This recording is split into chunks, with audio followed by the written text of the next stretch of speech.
میں آپ کی بات اب یہ چاہتا ہوں کہ مجھے نا میں اپنا کچھ کما لیا کروں. استاد نے کہا یار تھوڑی بہت محنت کر لیا کر اور صبر شکر کر کے اپنی زندگی کا گزارا کچھ بکریاں لے لے, محنت مزدوری کر کے بکریاں لے لی, دودھ پی لیتا, اس کا گزارا کر لیتا. وقت دیکھے گزرتا جا رہا ہے اور وہ پادری بھی رہتا ہے, اخیر بوڑھا ہو گیا, پادری بھی مرنے لگا تو پادری سے کہتا استاد جی اس آپ نے بھی نیکی کمائی, اب آخری وقت آپ مجھے کچھ بتائیں. پادری نے کہا لڑکے اب اس دنیا کے اندر کچھ نہیں رہ گیا, خیر کا کوئی شے اس دنیا کے اندر نہیں رہ گئی, لیکن ایک مجھے پتا چل گیا کہ ایک نبی آنا ہے عربوں کے اندر اور اس کا ظہور ہونے والا ہے, وقت قریب آ گیا. مجھ سے پہلے مجھے نظر نہیں, ابھی تک اس کی پہنچا نہیں, کھجوروں کی سرزمین ہے, تجھے وہاں پر جانے کے لیے جانا چاہیے, عرب کے اندر ہے. اور اس نے کہا اچھا میں عرب چلا جاتا ہوں. تو وہ اپنی ادھر بیٹھا تھا موریا کے اندر ہی, تو وہاں پر عربوں کا ایک قبیلہ آ گیا بنو کلب. تو اس نے ان سے کہا کہ یار جس دن تم لوگوں نے جانا ہے نا میں تم کو یہ کچھ بکریاں دیتا ہوں, میری بکریاں اور یہ گائیں تم لے لو, اس کے عوض میں مجھے عرب لے. وہ عرب لے گئے, لیکن چلا کہ انہوں نے تھوڑی دیکھے نا چلتا ہوں تھوڑی دور ہر تیز رو کے ساتھ, پہچانتا نہیں ہوں ابھی راہبر کو میں. غالب نے کتنا دکھ کے بھرے اس نے کہا ہر ایک کے ساتھ ایک یہ جماعتیں تنظیمیں بنی ہیں, لوگ تڑپ رہے کس کے ساتھ جائیں. تو اسے کہ چلتا ہوں تھوڑی دور ہر ایک تیز رو کے ساتھ. بہت بندے تیز راہ ہوتا ہے, کوئی رہنما بن جاتا ہے, میری ہاتھ پکڑ لیتا ہے, کبھی اس پی ٹی آئی میں چلا گیا, کبھی مسلم لیگ میں چلا گیا, کبھی جماعت میں چلا گیا, پھر رہے. لیکن وہ کہتا چلتا ہوں تھوڑی دور ہر ایک راہ کے ساتھ, پہچانتا نہیں ہوں ابھی راہبر کو میں, میرا کہاں راہبر رہ گیا. اخیر وہ چلا گیا وہاں پر اور انہوں نے لے جا کے اس کو بیچ دیا. بڑا ظلم کیا اس بنو کلب نے, غلام ظاہر کر کے اس کو وہاں پر بیچ دیا. وہ بیچارہ دھوکے سے ان کے قبضے, اس کا مال بھی سارا لے لیا اور ظلم بھی اس کے ساتھ بڑا کمایا. وہ بیچارہ چھوڑ چھاڑ کے ٹھیک ہے, وہ بیٹھا تھا وادی القرا کے اندر, وہاں پر اس بیٹھا ہے نا جس یہودی کو بیچا نا, اس یہودی کا چاچے کا پوتا آ گیا. اس نے کہا یار مجھے ایک بندہ چاہیے, کوئی غلام دے دے. اس نے کہا یار یہ میرا ہی آیا ہوا غلام ہے ماپا, اس کو لے جا تو اپنے ساتھ. وہ ماپا اس کے ہاتھ بیچ, وہ ماپے کو لے کے مدینے چلا گیا. مدینہ شریف وہ وہاں پر پہنچ گیا, ماپا مزدوریاں کرے دن رات. وہاں پر دیکھیں آزاد بچہ خوشحال خاندان کا ذمہ دار, جگیردار فیوڈلسٹ کا بیٹا تھا, اس زمانے کا مانا اور مذہبی بھی بہت کمال کا کہ دنیا نوکر جا کر اس کے دائیں بائیں حق کی تلاش اس کو گھمائے پھرا رہی ہے. گھومتا پھرتا پھر وہاں پر چلا گیا. وہاں پر جا کر اس کو پتا چلا, ایک دن وہاں بیٹھا تھا تو اپنی کھجور کے تنے کے اوپر کوئی کام کر رہا تھا. تو مالک نیچے بیٹھا اپنے کزن کے ساتھ بات کرے, یہودی دوسرے یہودی کے ساتھ, کہتا یار یہ سارے پتہ نہیں قبیلے والے کہاں دفع ہو گئے. پتا چلا ہے کہ ایک نبی آ رہا ہے قبا کے علاقے میں, وہاں پر پہنچ بیٹھا ہوا ہے, آ کے یہ اس کے استقبال کے لیے نکلتے پھرتے ہیں. اوپر سے سنا نیچے آ گیا. پوچھا اس مالک کو کہ جناب وہ کہاں پہ ہے. مارا مکا. مالک نے کہا آرام سے کام کر, مجھے کیا ہماری باتیں سنتا تو بیٹھ کر.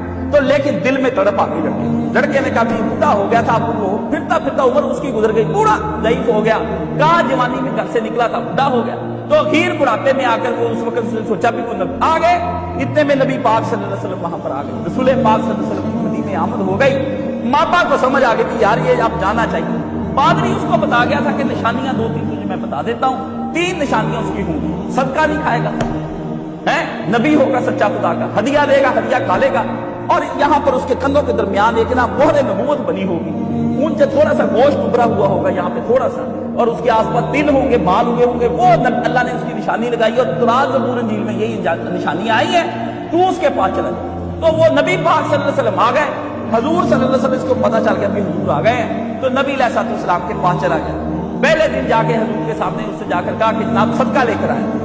تو رسول اللہ صلی اللہ علیہ وسلم نے صحابہ کو کہا کھا جاؤ, آپ نہیں کھایا, نشانی پوری ہو. اگلے دن آ گیا حضور علیہ السلام کے پاس لا کر کے نبی پاک کو کہا ہدیہ لے کر آئے جناب کی خدمت میں.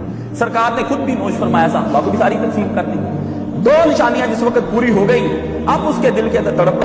تو اتنے میں کوئی ایک بندہ نبی پاک ایک دن صلی اللہ علیہ وسلم بقیع کے اندر گئے, کوئی صحابی فوت ہو گیا, حضور وہاں پہ چلے گئے. تو حضور کے کنڈی کھلی ہوئی یہ آپ کا ادھر آ گیا, یہ ماپا گھومتا رہا پھرتا رہا, دیکھی جائے حضور کے کبھی ادھر جائے کبھی ادھر جائے.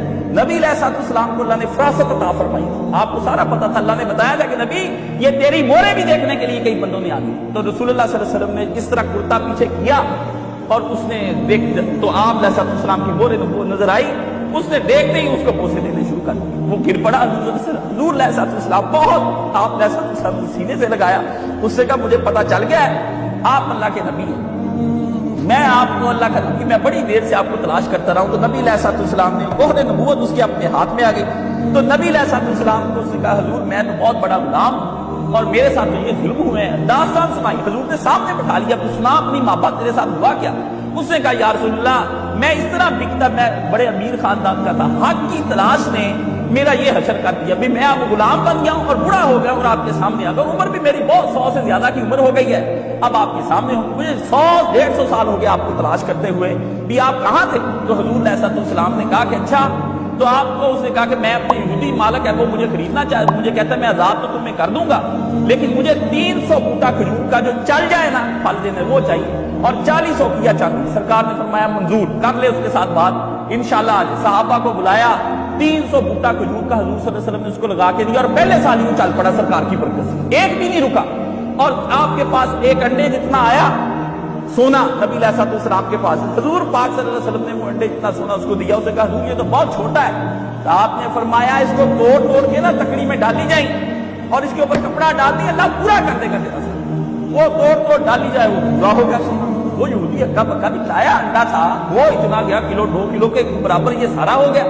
تو نبی علیہ السلام کے پاس آزاد ہو کے آ گیا، مسلمانوں نے نعرے لگائے، حضور کے سامنے آیا تو پھر نبی پاک نے اس کا نام رکھا سلمان فارسی، سلمان فارسی حضور نے اس کا نام رکھا کہ فارس سے میرے لیے تلاش کرتا ہوں، مجھے وہاں سے یہاں پر آ گیا اور عمر بھر سے پوری وہاں پر لگا دی، کتنا بڑھا ہو گیا نبی علیہ السلام۔ آج دنیا اس کو سلمان فارسی کے باغ سے کھجوریں لینے کے لیے جاتی ہے اور کہتی ہے سلمان فارسی کے باغ کی کھجوریں ہیں۔ جس بندے نے اسلام کے لیے اتنی بڑی قربانی دی ہو، ماں باپ کو چھوڑ گیا، بہن بھائیوں کو چھوڑ گیا، کوئی نہیں، اور نبی علیہ السلام کے ساتھ رہتے۔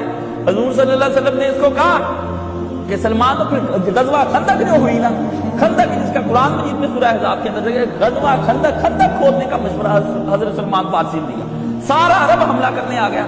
سلمان نے کہا یا رسول اللہ میں نے ایران میں جنگ ہوتی دیکھی ہے اور اس وقت لوگ وہاں پہ دائیں بائیں خندق کھود دیتے، کافروں کے سامنے یہ پہلا طریقہ کار تھا، خندق کھود دی پورے شہر کے نزدیک۔ نبی علیہ السلام ادھر ہی حضور نے بشارتیں دی جب خندق کھلی، حضور نے فرمایا روم فتح، ایران فتح، فلانی شہر فتح، چابیاں حضور نے بیان فرمائی۔